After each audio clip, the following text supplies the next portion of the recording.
Olá, depois de um tempo sabático em que nós demos uma pausa no programa por conta do período eleitoral, estamos retornando com um Politicast para a gente tratar de assuntos nacionais, assuntos locais, assuntos aqui do estado. E nós estamos retornando hoje nada melhor do que com o presidente do Partido Solidariedade, que é um profundo conhecedor da política do estado, elegeu uma série de prefeitos aqui, vai contar para a gente um pouquinho dessas eleições. Vamos falar um pouquinho de política nacional, os rumos do governo Lula. Enfim, tem muito assunto para a gente tratar aqui. Eu queria já começar agradecendo ao meu amigo, deputado Áureo. Áureo, muito obrigado por você estar aqui com a gente. Eu espero que a gente possa conseguir fazer caber no programa a quantidade de assuntos que nós temos aqui. Eu tenho muita coisa para te perguntar, muita curiosidade para saber. E, enfim, eu fico muito feliz aqui por você estar aqui com a gente. Primeiro, agradecer o convite. Eu acho que é fundamental a gente ter oportunidade do diálogo. Muito feliz, Beatriz. Eu que lembro, quando cheguei na Câmara, você estava no mesmo mandato comigo lá em 2010. Então, para mim é uma alegria muito grande estar aqui e a gente poder dividir um pouco das eleições que aconteceu no ano de 2024, que foi fundamental para a democracia brasileira. Olha, Áureo, eu conheço você há muito tempo, assim, eu te conheço já desde, acho que a primeira vez que nós estivemos juntos foi na campanha de 2008. Você foi candidato a vereador. Eu estava na campanha do Eduardo Paes, 2008. Você foi candidato a vereador, se não me engano. Primeira vez foi em 2008 na campanha. Eu estava numa instituição metodista de assistência social. Eu acho que naquela época você já era meio xerife do Rio de Janeiro, organizando o Rio de Janeiro. Eu estava no Morro da Providência, cuidando das instituições metodistas de assistência. A minha primeira campanha foi em 2010, aí ganhei e fui para Brasília. Isso. Eu não sei se a sua foi 2010 ou foi 2006. A minha foi 2006, a primeira, depois de 2010 eu me reelegi. Eu fui em 2010. Quando eu fui em 2010, você já estava em Brasília já. Mas você era secretário no período do Rio, a gente conversou sobre a questão de a desordem urbana, que você estava atacando muito na época. Pode ser. Enfim, mas eu te considero assim, um dos políticos hoje do Rio, e eu acho que, infelizmente, a política do Rio hoje está assim, necessitando uma renovação de quadros novos, quadros que pensem melhor o Estado, mas eu considero você um dos quadros que, assim, digamos assim, tem mais clara evidência do que está no entorno, consegue pensar o Estado, consegue pensar e consegue principalmente fazer uma avaliação sem muitas paixões, né? E baseado nisso, eu queria que você fizesse uma avaliação, como você está vendo, nós estamos começando o terceiro ano do governo Lula. Foi uma eleição muito difícil, o Brasil ainda muito dividido, né? Tem os que são apaixonados pelo Lula, tem os que odeiam o Lula, tem aqueles no meio do caminho que querem resolver o seu problema, né, da vida, estão preocupados com a segurança, estão preocupados com a economia. Mas eu queria que você fizesse uma avaliação para mim, né? Assim, o que você acha? Eu sei que você votou no Lula, né, na eleição passada, e queria que você fizesse uma avaliação. O que você acha que as coisas positivas que você vê no governo Lula até então, e o que você acha que precisa de uma correção? Primeiro, a gente vive um novo momento político num país com um cenário diferente. O Lula foi um candidato muito experiente, muito preparado, com muitas realizações, que carrega na bagagem do presidente Lula tudo isso, diferente do PT. E a gente tem que separar o Lula do PT nesse momento eleitoral. O Lula é um cara que exerceu o diálogo, que entende que para ter uma governança precisa dialogar com todos os partidos, que precisa compor para fazer uma base aliada e que precisa ceder em temas importantes para o Brasil avançar. Isso possibilitou o Lula vencer as eleições apertado. Foi uma diferença de 50,90 para 49, alguma coisinha, muito no detalhe ali, onde que ele conseguiu chegar à presidência da República. O governo começou com grandes desafios, uma metodologia diferente do que era aplicado antes pelo governo Bolsonaro. Então, ele já começou com quem era adversário, transformando em partidos aliados, para conseguir fazer as mudanças necessárias que o Brasil precisa. E respondendo também para a bolha, que tanto o Bolsonaro respondia para a sua bolha e o Lula respondendo para a sua bolha algumas ações. O Brasil ainda continua dividido, a gente viu isso na eleição, claro, com a presença maior do centro agora. Os partidos que não teve essa extremidade conseguiram avançar muito porque navegaram nessa eleição. E temas importantes que precisam ser discutidos, que não existe alguma dificuldade pelo governo do presidente Lula, que eu tenho questionado muito, como temas centrais de que a gente vive no Rio de Janeiro, que é o tema da segurança. O PT trava um pouco esse tema da segurança e a gente acaba não discutindo, mas com a mudança muito rápida, uma evolução muito rápida na violência. O crime não é mais aquele crime que o cara vendia numa comunidade, ele tinha um tráfico de drogas, ele pegava o dinheiro e fazia. Não, agora o crime é sistêmico. O dinheiro não trafega mais nas rodovias, vai pelo sistema financeiro. Né? Tem uma aparelhagem do crime organizado hoje de uma forma diferenciada, facções altamente estruturadas, comércios dentro de comunidade vendendo 100 milhões de reais para escoar esse dinheiro todinho pelo sistema financeiro. Então é muito mais fácil hoje a gente combater se a gente tiver uma nova legislação, se a gente avançar no combate à violência, se a gente tiver um governo que pense uma pauta prioritária como a pauta da segurança pública. Eu tive falando com o presidente Lula, é importantíssimo a gente criar o Ministério da Segurança Pública, já passou desse momento de a gente ter uma criação do ministério específico para lidar, para que o presidente Lula possa sair também desse meio e ter uma pauta que dialogue com os brasileiros que precisam hoje ver essa pauta atendida e esse anseio da população. Você não acha que...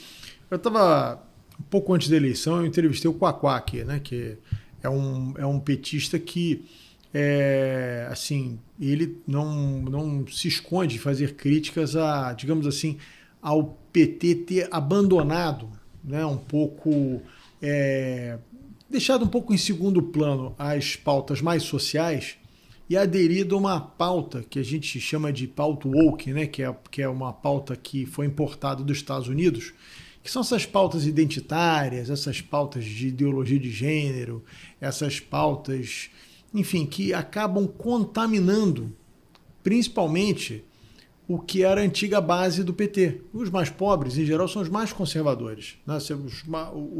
Os evangélicos estão muito concentrados justamente nos mais pobres.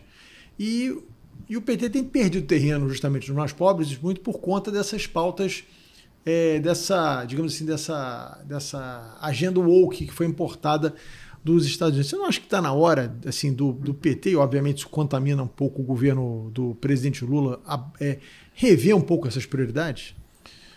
Isso está muito claro, né? O que eu vejo dificuldade no PT é ter esse processo de escuta. Ninguém no PT consegue dialogar com as instituições evangélicas. Então não tem ninguém no PT que possa fazer esse caminho e levar o presidente Lula a dialogar com as instituições evangélicas. E quando eu falo as instituições, o presidente ainda está naquele caminho de 2010, né? Quando eu me elegi a primeira vez, que você tinha grandes líderes, né? Então eu preciso falar com o líder da igreja tal, preciso falar com o líder da igreja X. Hoje não. Hoje você tem que falar direto com o povo. Sim. A internet proporcionou o pastor hoje ter 10 milhões de seguidores e não ter igreja. E ele consegue entregar a mensagem dele, falar com as pessoas, e a igreja está na casa das pessoas, não se reúne mais em templo, mas sim em célula, e essa informação é muito mais rápida. Então o presidente Lula, por mais que ele tenta se reunir com algum líder, ele não consegue chegar no povo evangélico. Isso tem afastado ele de uma população, de uma fatia grande. Ele não consegue avançar nesse tema. E esse tema tem prejudicado, porque a gente continua ainda com essa separação, né? O povo evangélico, quem não quer que os programas sociais cheguem em cada comunidade do Rio de Janeiro? Quem não quer que o jovem tenha oportunidade de um ensino de qualidade, chegar à universidade pública, poder se formar, trabalhar, buscar aumento de renda para sua família? Quem não quer que a mulher tenha toda a proteção? Né? O PT defende isso, o presidente Lula defende isso, mas não consegue comunicar isso de forma clara e objetiva. E está perdendo a narrativa, né, para quem consegue fazer essa comunicação. Se o PT não entender que ele tem que ampliar essa base, abrir esse diálogo, largar algumas pautas que no Brasil não vão ter aprovação, como a questão do aborto, sim, isso está claro já. O povo brasileiro não quer o aborto, é contra o aborto. Eu sou contra o aborto. O povo brasileiro não quer que mande seu filho para a escola e a linguagem que vai ser adotada. Então, acho que isso está muito claro já para qualquer brasileiro. E o PT precisa entender isso de forma clara. Acho que o PT avançou, o presidente Lula avançou nessa questão da Venezuela. Você veja a posição do presidente Lula com Maduro, então já está separando, essa questão ideológica está ficando já um pouco adormecida e tentando entender a vida real de cada brasileiro, né? Que ninguém quer viver de Bolsa Família. As pessoas querem emprego, oportunidade, o jovem quer chegar à universidade pública, mas infelizmente a gente está sendo assolado, né, pela falta de oportunidade. E o Brasil, que precisava avançar como foi o Brasil de 2010, que era orgulho da Petrobras, que a gente construía as nossas plataformas, que a gente gerava emprego para o soldador, para o pintor, para o cara que monta o andaime, infelizmente está perdendo e montando isso tudo lá na Singapura, na China, e o Brasil está hoje empobrecido. Esse é um outro tema que eu acho que é importante, que é o tema econômico, que a gente não pode fugir. O que eu vejo nessa gestão 3 do governo Lula é um pouco, digamos assim, um certo descaso da questão da responsabilidade fiscal, né? Se você pegar a primeira gestão do governo Lula, que ele foi muito bem sucedido, não sou eu que estou dizendo, ele saiu com uma popularidade altíssima, se reelegeu, apesar do bombardeio na época por conta do mensalão, se reelegeu bem no segundo turno. Depois elegeu a sucessora, que era uma ilustre desconhecida até então. Mas o primeiro governo dele foi um governo que o Palocci, inclusive, era o ministro da Economia, e houve digamos assim, um olho na responsabilidade fiscal muito grande. O governo Lula produziu superávites nos primeiros anos de gestão muito grande. E agora você vê um certo descaso. E o que está acontecendo é que o mercado que vinha, digamos assim, fazendo uma aposta no governo Lula e dando, digamos assim, um crédito ao ministro da Fazenda, começa agora a ficar estressado, né? O dólar está batendo na casa dos R$6, bateu quase 5,90 na última sexta-feira, valores que foram só vistos durante o período da pandemia, em que as pessoas se refugiavam numa moeda que é mais, digamos assim, mais tradicional, né, como o dólar. Você não acha que o governo precisava, em que pese a gente sabe como é difícil no terceiro ano você falar em fazer reformas mais estruturantes, né? Mas ter um olhar mais preocupado com isso, porque é uma coisa básica, né, Áureo? Não adianta, se você gasta, você tem a sua economia, né? A dona de casa tem o seu dinheiro para gastar. Se você todo mês gastar mais do que você arrecada, uma hora isso vai dar problema, né? Você consegue, você mobília a tua casa, fica todo mundo feliz. Aí você, no outro mês, entra um cheque especial, leva todo mundo para viajar, fica todo mundo feliz. Mas uma hora essa conta vai chegar, como foi o caso da Dilma. A hora que a conta chegou foi um desastre, né? Eu acho que a intenção do ministro Haddad era boa, mas ele prometeu que não podia entregar, né? O momento econômico do Brasil não era aquele momento de prometer déficit zero. A gente tinha saído do momento pandêmico. O Brasil precisava ter novos investimentos para crescer e avançar. O governo do presidente Lula apostou no PAC, Programa de Aceleração do Crescimento, para avançar.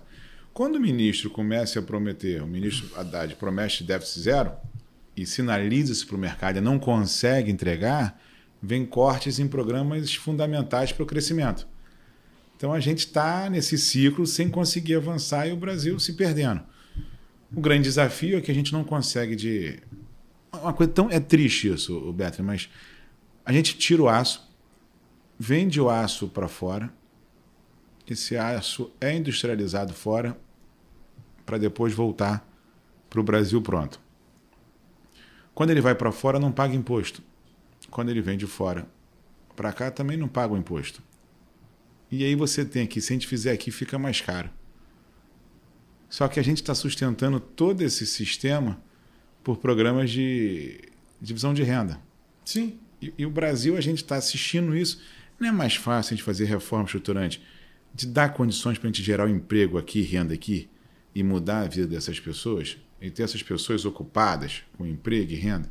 Como é que faz um jovem que se formou soldador, naquela época que o Brasil formou vários soldadores, carecia de mão de obra?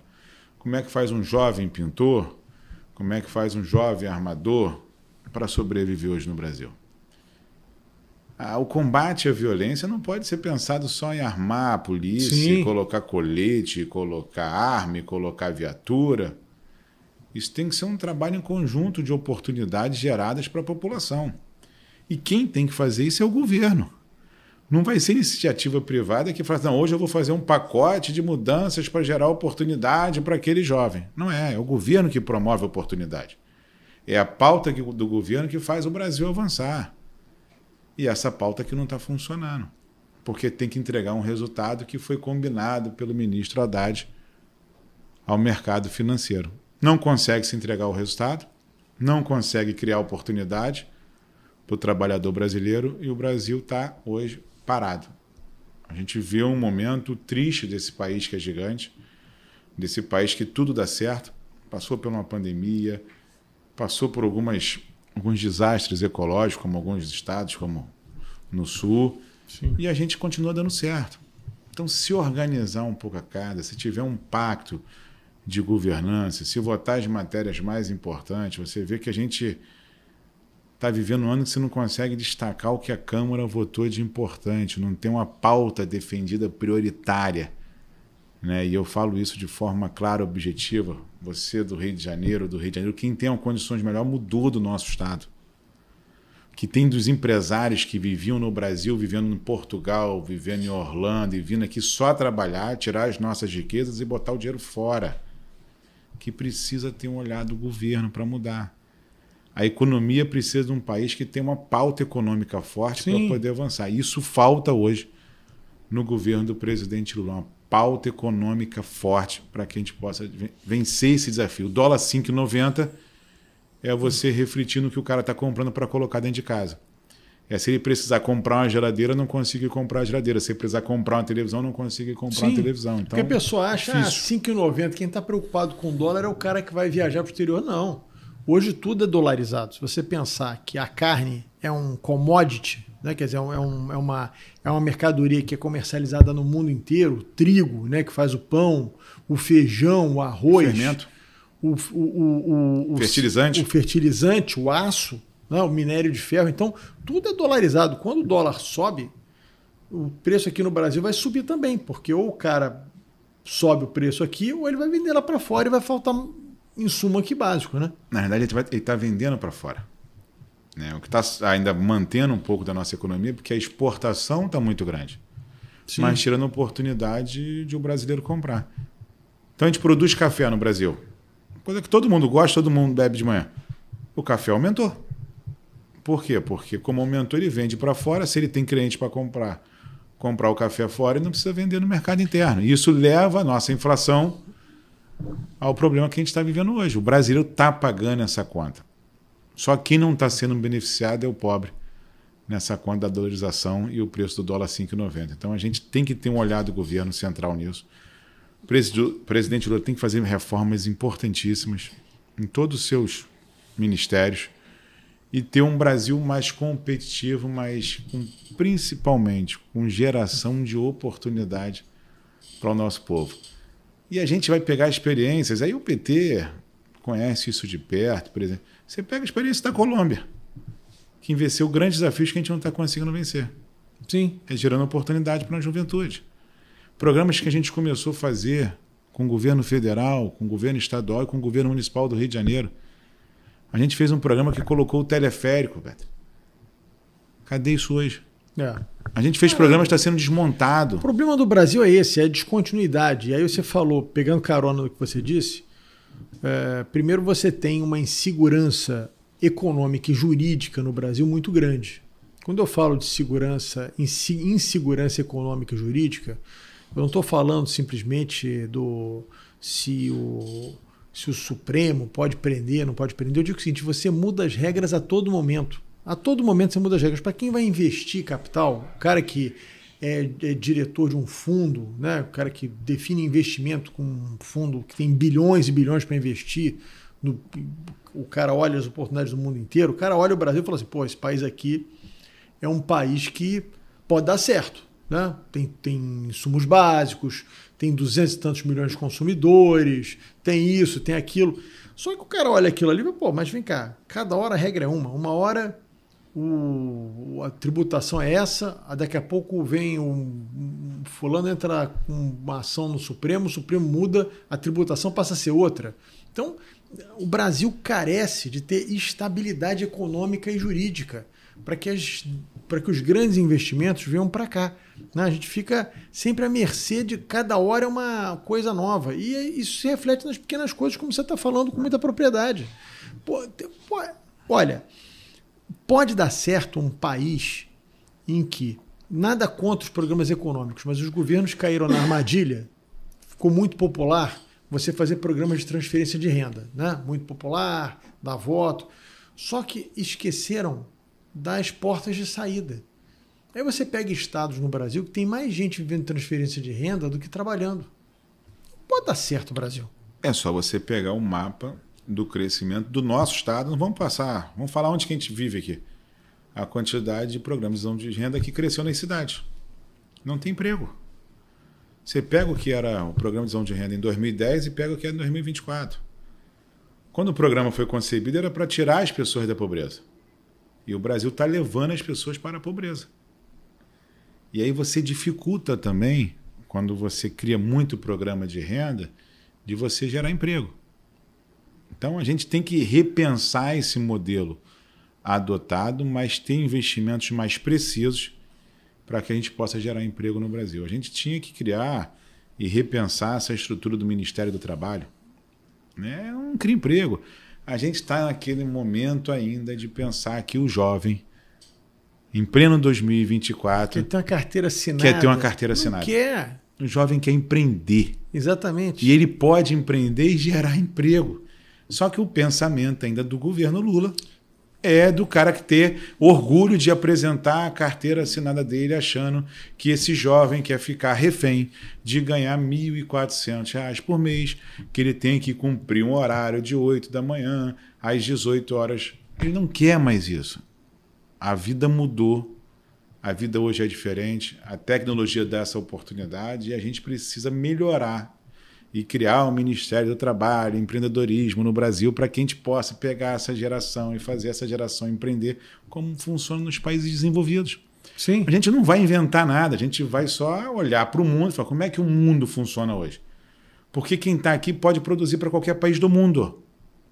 Eu tive experiência, Beto, eu fui no governo de Dubai. E aí fui conhecer um programa de aceleração de startups do governo de Dubai. Cheguei nesse programa, tinha jovens do mundo todo. Aí eu encontrei um carioca, encontrei um mineiro. Eu falei, eles estavam trabalhando para o governo de Dubai. E você não tem no Brasil desse tamanho um programa de aceleração de startup para incentivar os nossos jovens que são criativos a trabalhar. Então tem alguma coisa errada que a gente precisa rever. Tem uma coisa errada que precisa ser colocada em ordem no Brasil. Nós temos que mudar a metodologia aplicada pelo governo. As pessoas não querem carteira assinada, elas querem ter oportunidade de empreender e montar o seu próprio negócio. Que você monte um negócio num dia. Eu fui relator de matérias importantes. Para abrir um CNPJ tem que ser num dia, para criar um MEI tem que ser num dia. Sim. A gente tem que fazer esse cara entrar para o mercado de trabalho, a gente tem que fazer esse cara a produzir, a gente tem que fazer esse jovem a colocar a sua ideia em prática. E a gente tem que parar com essa perseguição para que você, quando é empresário no Brasil, microempresário, você fica refém do governo, não deixar você andar. Crescer eu quero abrir um negócio. É isso. É impressionante. É mais fácil eu dar dinheiro para o cara ficar em divisão de renda do que investir para o cara crescer? Sim. É mais fácil eu sustentar ele com Bolsa Família ou fazer ele empreender?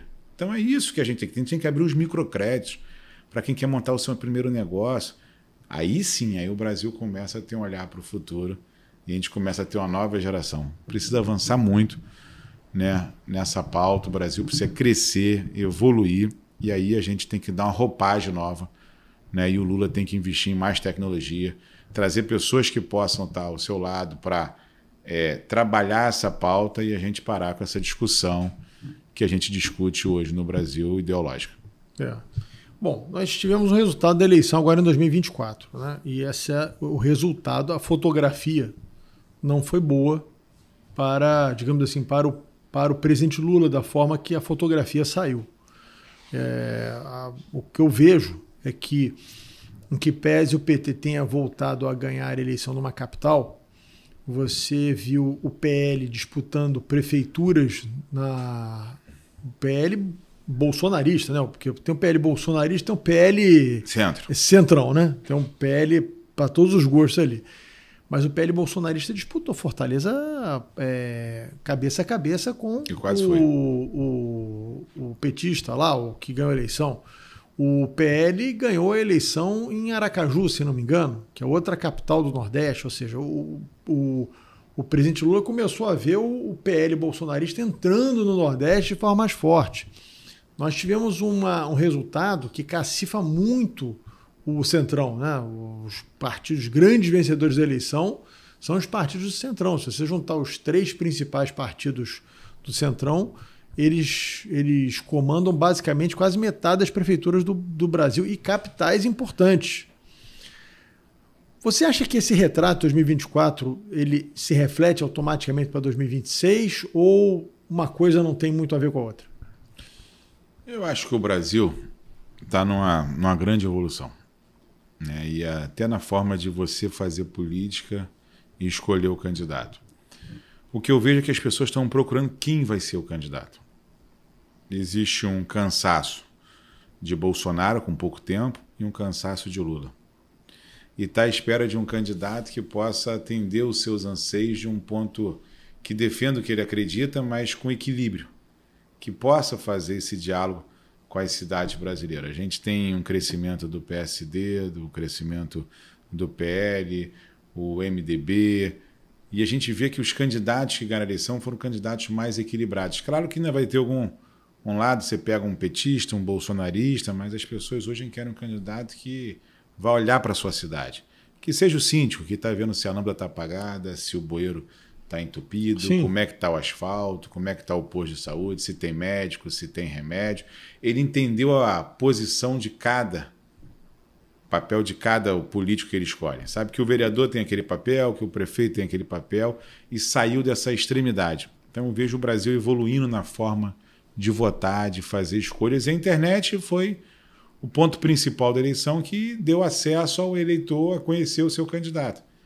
Ele não precisa mais estar em casa, até porque ele está trabalhando, né? O eleitor está trabalhando ou está fazendo um bico, vendendo alguma coisa, então ele vai na internet, consulta, vê e tem a oportunidade até de falar com o seu próprio candidato através da internet. Sim. Então melhorou muito a forma de fazer política e o PT, como diz, isso não é fala minha, fala do próprio ministro do PT, está na zona de rebaixamento. Ou eles mudam a forma de fazer política, ou eles vão entrar no rebaixamento brasileiro. Não, e aí eles, em vez de se... Eu acho interessante que ao invés de eles tentarem digamos assim, se modernizar, né? O que você está dizendo hoje, o eleitor fala com o seu político sem atravessador. Eles comunicam diretamente. É impressionante como o PT ele insiste na pauta de tentar, de alguma forma, amarrar, né, a comunicação digital, né? Criar projetos que, de alguma forma, criem amarras para as pessoas se comunicarem, censurar mesmo as redes sociais. Essa coisa de você tentar... É uma coisa tão absurda, porque isso é impossível. O mundo da conectividade, ele possibilitou as pessoas se comunicarem livremente. Não adianta você ficar tentando criar fundo gestor, quem vai censurar, quem não vai, o que pode falar. Não adianta, isso não funciona a não ser numa ditadura, que aí o cara não tem acesso à internet, é bloqueado, acabou, né? Existe um modelo que eu acho que a população entendeu. A população tinha medo de perder o programa de divisão de renda. Então tinha uma camada da sociedade que ela tinha medo de perder e falou assim, esse modelo foi um modelo que me atendeu, que eu sempre fui ali esquecido, mas eu sei que com esse modelo eu vou ter no final do mês X para ter dignidade de comprar o pão, de comprar ali o arroz. Quando veio o governo Bolsonaro, ele não só manteve o modelo, mas como ampliou o modelo. Então a população perdeu esse medo. Ela sabe que é um programa de Estado, que independente do presidente da República hoje, vai ter um programa de divisão de renda. Então o debate tem que ser muito maior do que esse debate pequeno que é feito. E ele não tolera mais ser hoje censurado. Ele quer ter liberdade de falar. Se ele não gosta daquele político, ele quer ter liberdade de xingar o político. Sim. O político tem que se entender ali se com ele. Se passar dos limites, tem lei para você processar. Tem lei para eles. Agora, o cara quer falar. Ele não tinha essa oportunidade, porque imagine você, em 2010 comigo lá, a gente é deputado federal. Como é que o eleitor falava com a gente? Não tinha essa oportunidade de falar. Não. Hoje ele fala direto. E se você não atender, ele reclama que você não atendeu. E ele pega o telefone do WhatsApp dele, liga para você e quer falar por vídeo. Ele quer ter contato. Se ele te ajudou, ele quer ter contato contigo. Ele quer falar. Não é só na proximidade de campanha. É na proximidade do dia a dia. Então, a vida política está mudando. E também existe uma cobrança maior de cada representação. Então, o vereador que era o político perto ali do morador, porque morava no mesmo bairro, na mesma rua, agora o deputado estadual, o deputado federal não pode ficar distante. Sim. Porque se ele ficar distante, esse vereador pega o espaço dele. Porque através da internet ele consegue chegar em todos e ali levar o seu trabalho e prestar conta do que fez e do que faz. E o que eu digo para os políticos que nos procuram aqui na agência é que também as ferramentas que você tem hoje digitais permitem também que o político possa falar com o seu eleitor, assim como o eleitor pode procurar o político também pode dar uma satisfação do seu mandato diretamente, sem ficar dependendo do atravessador. Você imagina há 10 anos atrás, eu que já fui muito vítima disso, você toma uma saraivada há 10 anos atrás, você tomava 3, 4 jornais da Globo direto, tinha acabado a tua carreira política. Hoje você tem internet que possibilita você, peraí, não é bem assim não, olha aqui, você se explica, conversa com o teu eleitor, olha o que estão falando é em verdade, por isso, quer dizer, permite ao político também acessar o seu eleitor sem que ele fique preocupado só com a versão que um terceiro deu. E permite você não ficar refém, né? Sim. Porque senão você fica refém do meio de comunicação. Você tem o seu meio de comunicação próprio, né? Que aí você pode dialogar com todos. Eu acho que o momento que a gente vai viver no Brasil é que a gente possa avançar em pautas que o brasileiro quer discutir. Vamos supor, eu tenho uma crítica na Câmara dos Deputados, eu acho que a gente não discute o que a sociedade quer discutir. Né? Com tanta tecnologia que a gente tem, você vê que a Câmara mesmo ainda não evoluiu. De ter uma participação popular para que faça fazer a discussão do que o cara quer discutir. Até hoje. para fazer as pautas da Câmara. A pauta da Câmara tem que ser a Câmara é a casa do povo. É. Por que a gente não discute o que o povo quer discutir? Por que a gente não pode ter uma enquete, né, com a casa do povo, fala assim, o que vocês querem discutir, bota em votação, e o presidente fala assim, o anseio do Brasil, pela sua grande maioria, é discutir hoje o problema da merenda escolar. Nós temos uma sessão por semana que os projetos vão ser elencados pela população. Se a casa é do povo, por que a gente não consegue ter uma Câmara mais participativa? Né? Eu tô numa luta, Beto, para que a gente possa votar na Câmara dos Deputados segurança pública. Parece que são estados com realidades diferentes, mas a porta de entrada do Brasil é o Rio de Janeiro. Sim. Quando você vai fora, o cara fala assim, não, vou para Alagoas. Eu quero ir lá para Alagoas. O cara fala, vou para o Rio. Isso. E o Rio é significado do Brasil fora. E a gente não está cuidando disso que é importante. Primeiro o turista chega no Rio, depois ele vai conhecer Alagoas, vai conhecer outros estados que ele tem curiosidade. Mas o Rio é porta de entrada para 42% do turismo internacional. Aliás, que precisa ser cuidado. E Áureo, você tocou no assunto fundamental. Eu até estou escrevendo um artigo sobre isso, porque, em que pese eu acho muito louvável o presidente chamar os governadores para tratar desse tema, eu acho essa PEC da segurança, ela vai na contramão do que a gente precisa. Todos os exemplos e é um tema que eu conheço um pouquinho, fui secretário de Ordem Pública, então a gente acaba tratando muito desse assunto. Todas as experiências bem-sucedidas de segurança no mundo, elas tratam de segurança partindo dos municípios e no enfrentamento aos pequenos delitos.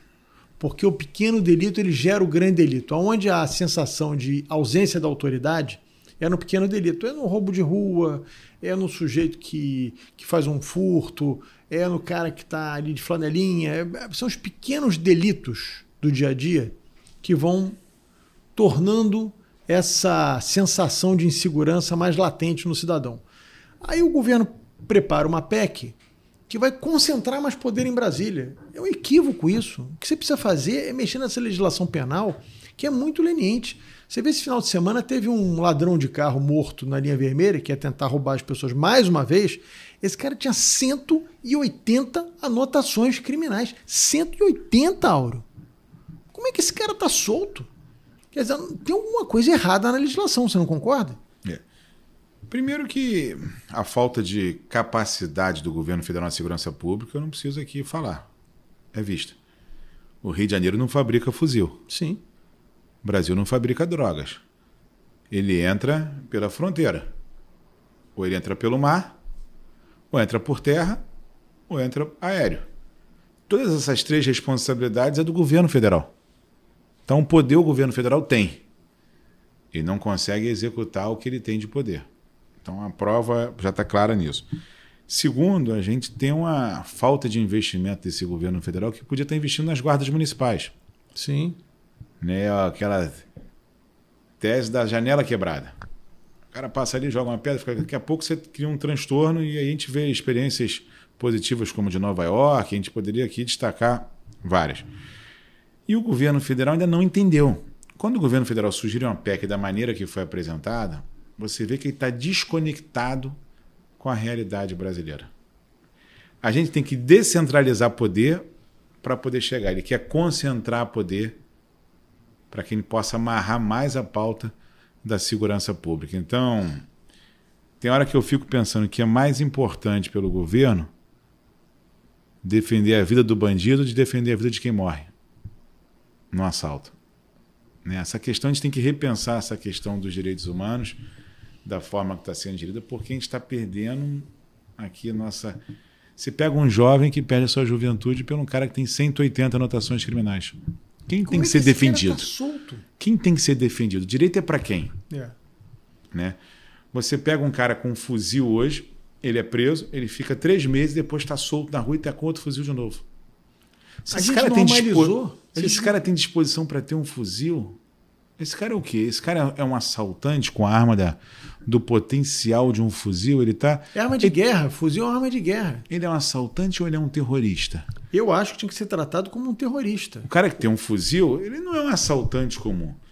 Ele não está fazendo aquilo ali sem responsabilidade. Ele tem um poder destrutivo muito grande. Esse cara é um terrorista. E está sendo tratado como um assaltante. Não é um assaltante, é um terrorista. Essa legislação nossa de audiência de custódia para ele, preso uma vez, preso na segunda vez, tem audiência de custódia? Depois, o Brasil, vou te falar a experiência assim, o cara está na tornezeleira, já foi preso, está cumprindo a medida já ali. Se ele está com a tornezeleira, foi preso de novo? Mais ainda, se ele está com a tornezeleira, você monitora ele. Como é que esse cara com tornozeleira pode estar no show da Madonna na praia de Copacabana? Aí tem que conversar e notificar que ele saiu, que ele não cumpriu a medida que ele ficou de cumprir. Então são situações que a tecnologia já nos dá, do reconhecimento facial, e a gente está apanhando por uma coisa porque a nossa legislação, e aí é o papel do governo federal, porque a gente não é igual aos Estados Unidos, que cada estado tem sua legislação. Que, aliás, é algo que talvez tivesse que ser revisto também, né? Você poderia ter uma legislação nacional... E cada estado enfrentar o seu crime. Se o estado quiser agravar... Ali é uma base, né? Então, se o estado quiser agravar por conta dos seus problemas locais, o Brasil é um país continental, né? Que eu defendo esse modelo ser aplicado no Brasil. Porque a gente não teria essa dificuldade que a gente tem hoje, de reunir o Brasil, porque no Sul funciona de uma maneira, mas no Nordeste é de outra e no Rio é de outra. Não, vamos cada um ter a sua particularidade para que a gente possa fazer a cobrança ao governador. Para que a gente possa, como morador, saber qual o estado que a gente quer viver do Brasil. E a gente faz as nossas escolhas. O que não dá hoje é para a gente ficar nesse modelo e abrir essa discussão. Essa PEC não vai avançar. Essa PEC não tem futuro no Congresso Nacional. E a gente tem que melhorar essa legislação de forma clara e objetiva. Agora eu defendo de forma clara que a gente possa transformar esse cara que está com um fuzil num terrorista. Que esse cara que tem um fuzil na mão tem que estar preparado para morrer. Sim. Tem que estar preparado para matar. Então não dá para você chegar ali um policial com uma pistola ou com um revólver e falar, não, baixa a arma. Não tem como. Então a gente tem que ter clareza como a gente vai enfrentar essa legislação e mudar. Agora, o que a gente não pode ter mais é paciência. essa paciência não tem mais como ter. E aí até isento o governo atual, o governo Lula, porque esse é um problema que a gente já está vendo latente no Brasil há muitos anos. A gente volta e meia discute a mesma coisa, né? E as coisas vão piorando, cada vez pior. E cabe também esse papel, Beto. Isentar eu não vou isentar, porque tinha que ser o governo tinha que estar debruçado nesse tempo. Sim. Mas cabe esse papel ao Congresso Nacional. O Congresso Nacional tem que investir o seu tempo em discutir segurança pública. O Congresso Nacional tem que puxar, é urgente isso. O brasileiro não tem mais como esperar esse problema de segurança. Então o Congresso Nacional tem que fazer o seu papel, tem cobrado isso o presidente Arthur Lira direto. O presidente Arthur Lira tem que pautar segurança pública na Câmara dos Deputados, o presidente Pacheco tem que pautar a segurança pública no Senado Federal, o que não permite hoje mais a gente viver como está vivendo. Sim. Bom, vamos falar um pouquinho de política aqui no Estado? Você foi um vitorioso, porque, bom, pelo menos eu considero, porque você é presidente de um partido, Solidariedade, aqui no Estado, um partido, digamos assim, pequeno para médio, né? Um partido que não tem o fundo eleitoral, e a gente sabe como isso conta na eleição, como de um União Brasil, como de um PL, de um progressistas, enfim, partidos que têm um fundo eleitoral muito amplo. Mas ainda assim, você elegeu 9 prefeitos aqui no Rio. Não foram 9? 9 prefeitos, 11 vice-prefeitos, 118 você elegeu vereadores. mais gente que o PT, por exemplo, que é o segundo maior partido do Brasil. Você conseguiu eleger mais gente no Estado do que o partido do presidente Lula. É um feito você eleger 9 prefeitos.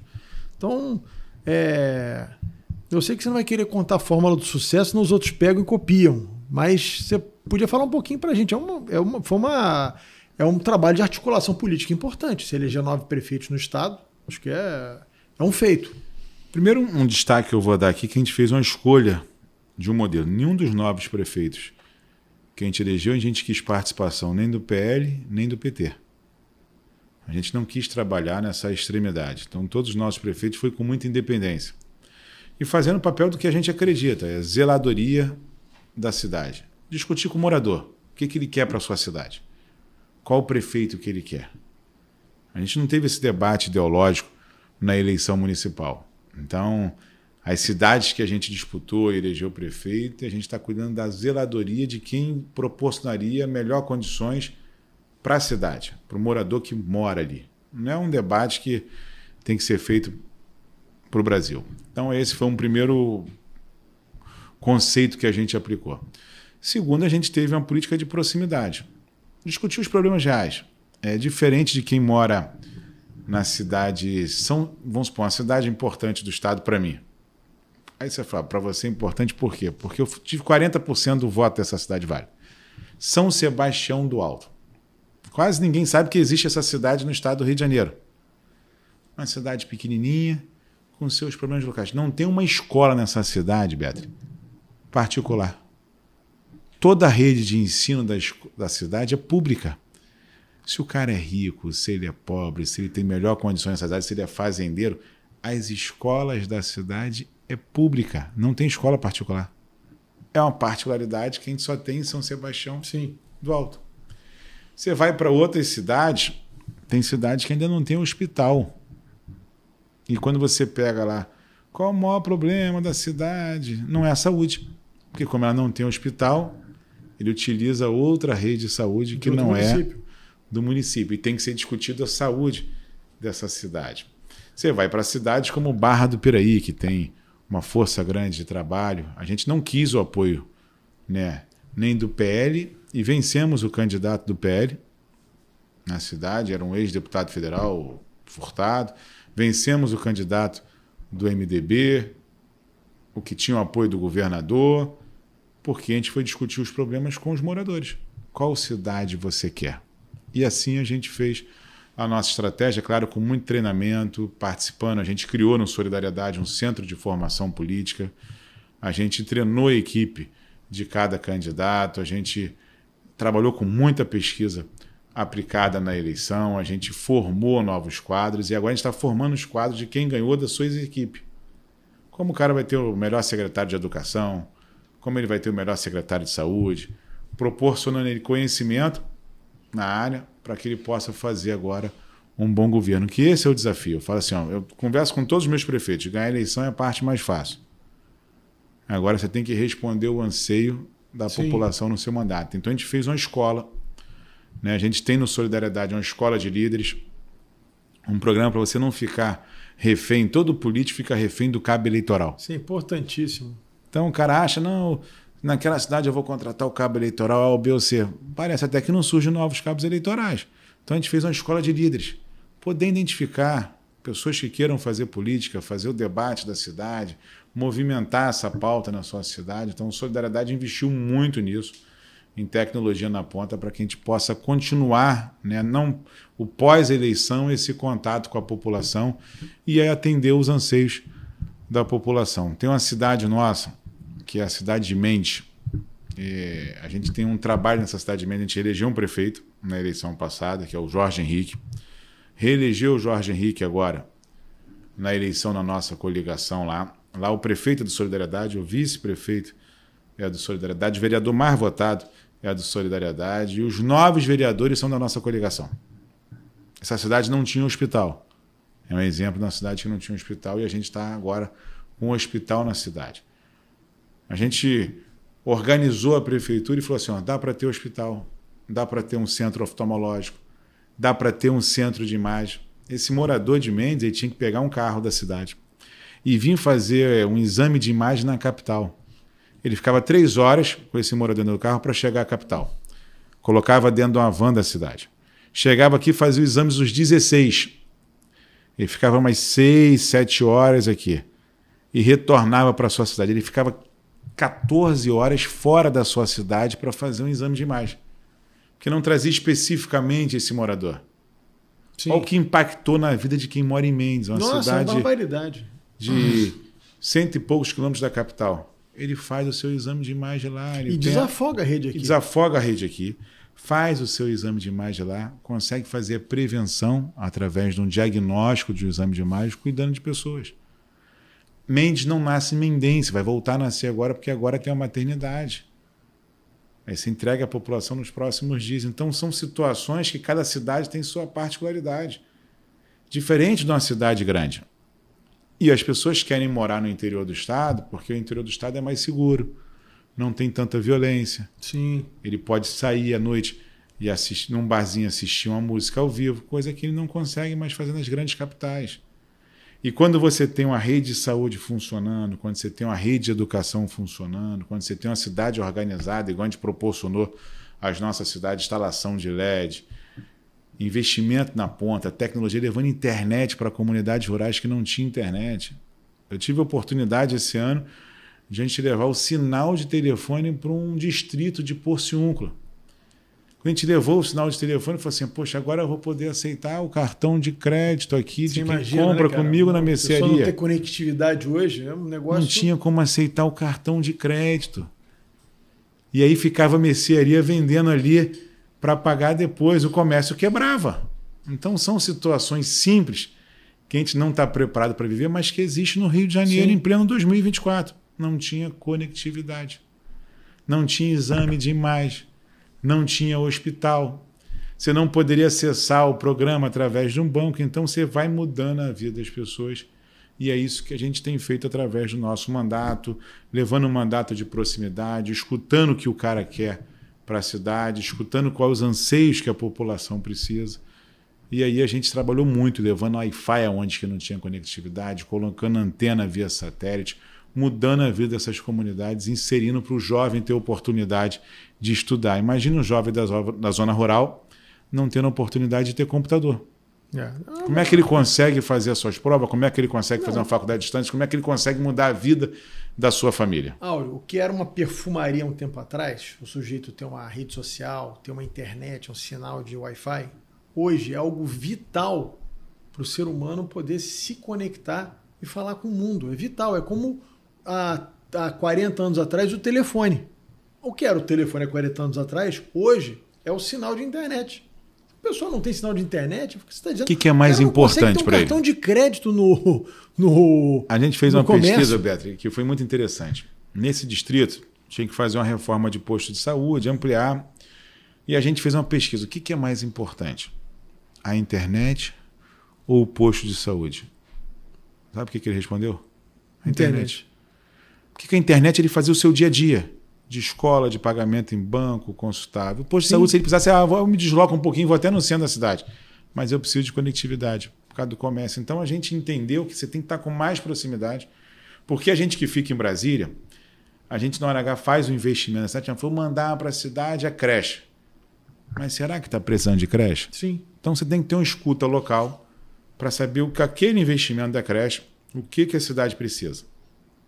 E é isso a gente foi entendendo e fazendo dia a dia, trabalhando com essas cidades. Então a gente reelegemos, a gente já tinha ganho, agora fizemos uma sucessão na cidade de São Francisco do Itabapoana.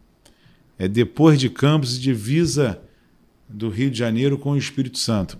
É o maior litoral do nosso estado de praia, são mais de 60 quilômetros de litoral. Então, essa cidade é a cidade que produz. Quando chega na sua mesa aqui, você está em casa hoje, você vai comer um abacaxi, as pessoas falam que o abacaxi é de Marataízes.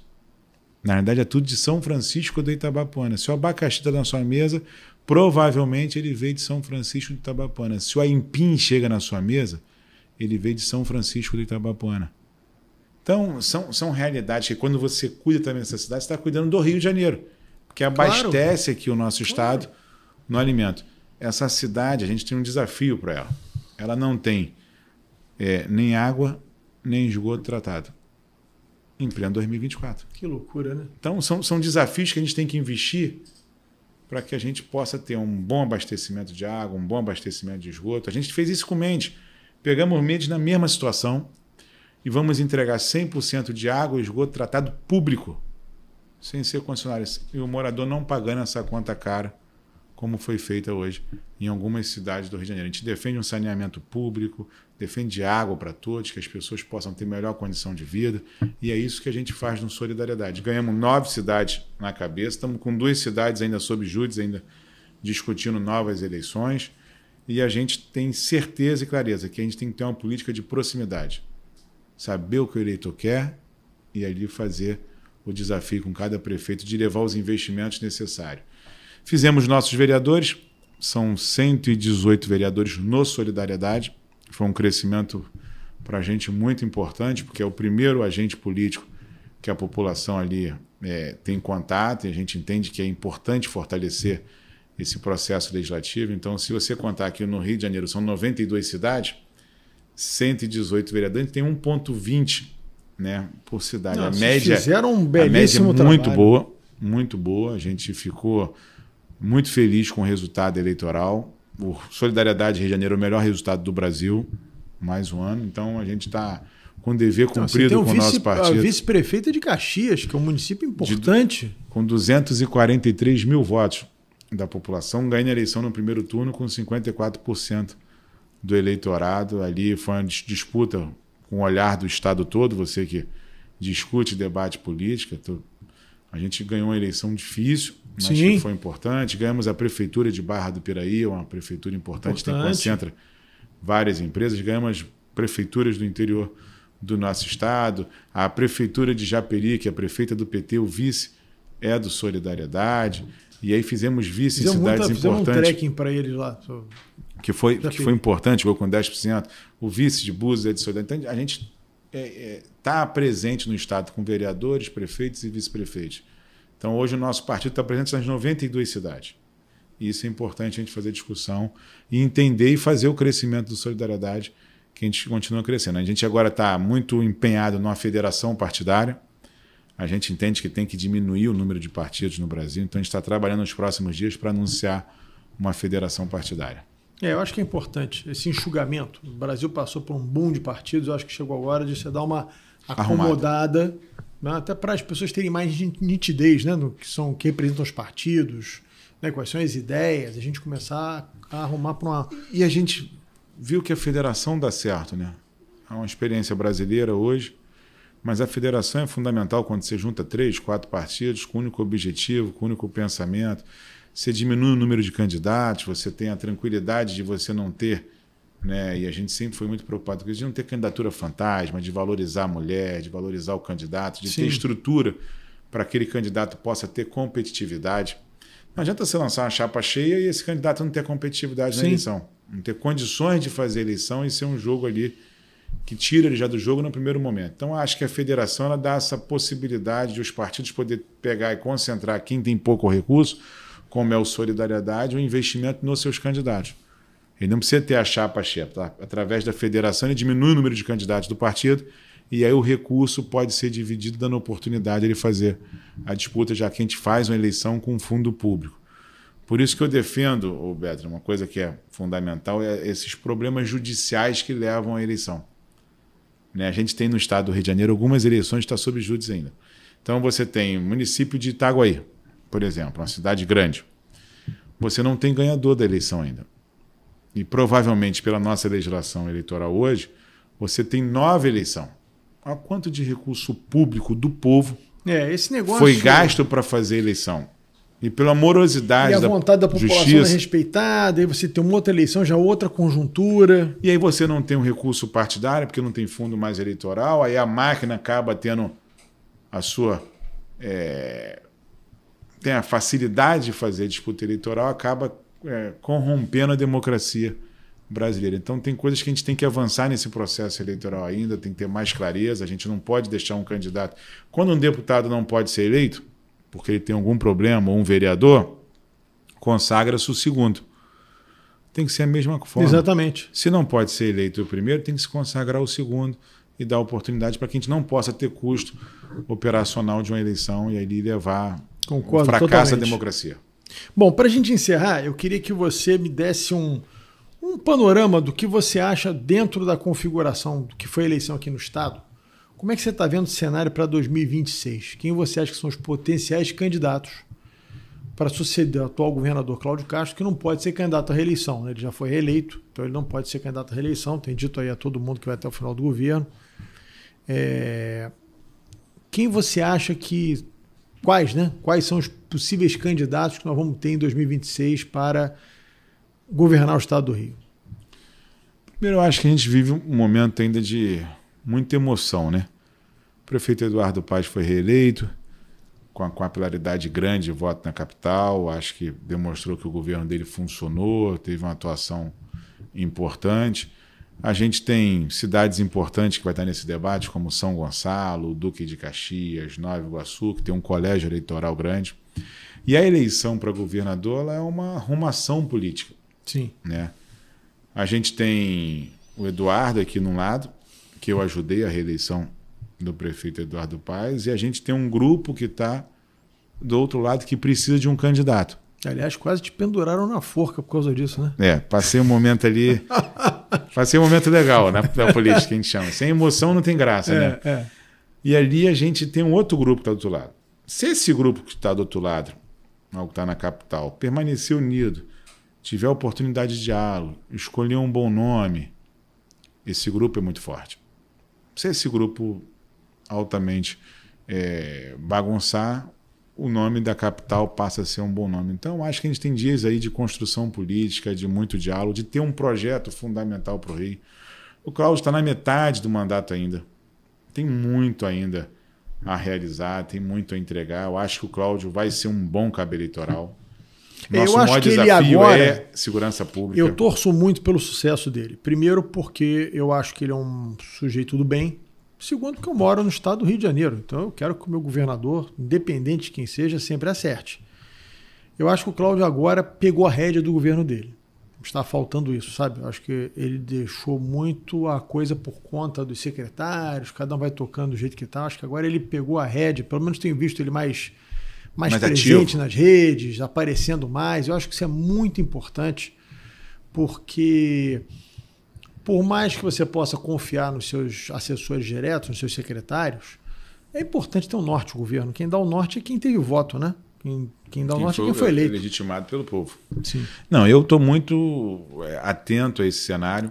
Eu acho que o Rio, a gente vai poder contribuir, porque acaba a gente tendo uma participação em todas as cidades, com os prefeitos, vereadores. Eu acho que os partidos vão se reunir nesse tema, mas a gente precisa achar ainda um nome que possa representar esses anseios. Se você me perguntar se teria nome, não tem nome. Não tem. Por né? isso que eu te perguntei. E todo mundo tem medo de botar o nome.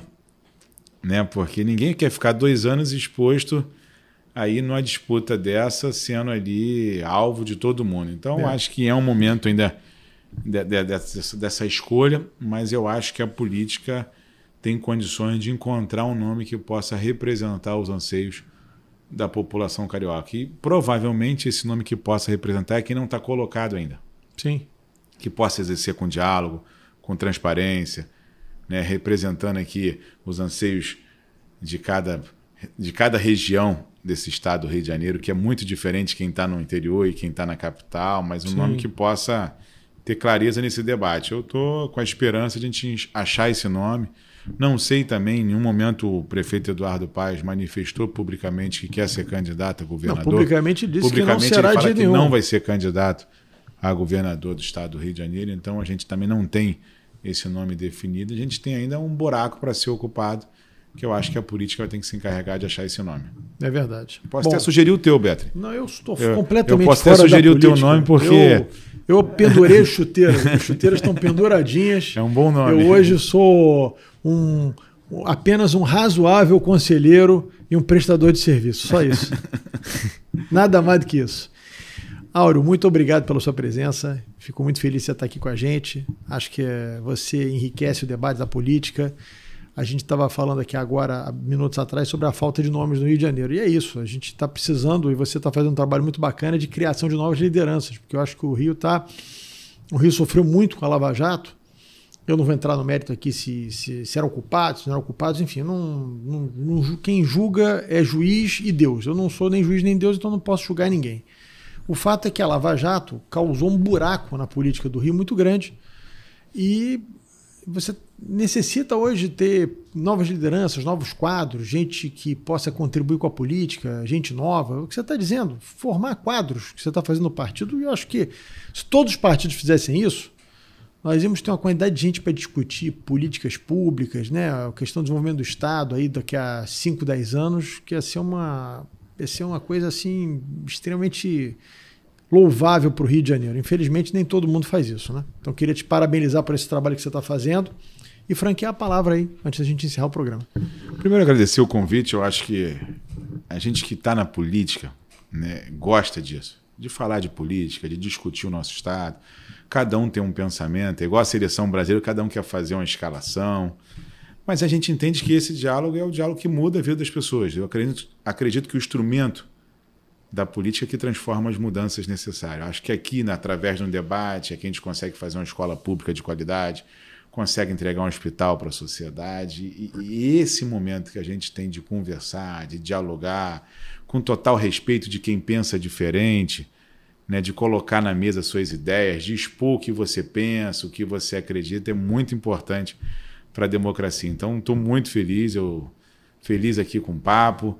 Acho que esse papo não acaba aqui, porque ele vai para a internet, aí tem pergunta dos seguidores, e eu acho que a gente continua esse papo na internet. Então, pode contar comigo. O que for bom para o Rio de Janeiro e bom para o Brasil, a gente está junto. Maravilha. Gente, eu espero que vocês tenham gostado bastante do nosso programa. Se gostou, curte, compartilha. Se não é seguidor do nosso canal, passe a seguir, porque nós vamos ter aqui toda semana, a gente vai tentar manter esse nível. É difícil ter sempre esse nível desse convidado que como o Áureo aqui que está com a gente hoje, mas nós vamos perseguir sempre manter gente de qualidade para a gente discutir com profundidade os temas que interessam no Brasil e aqui no estado do Rio.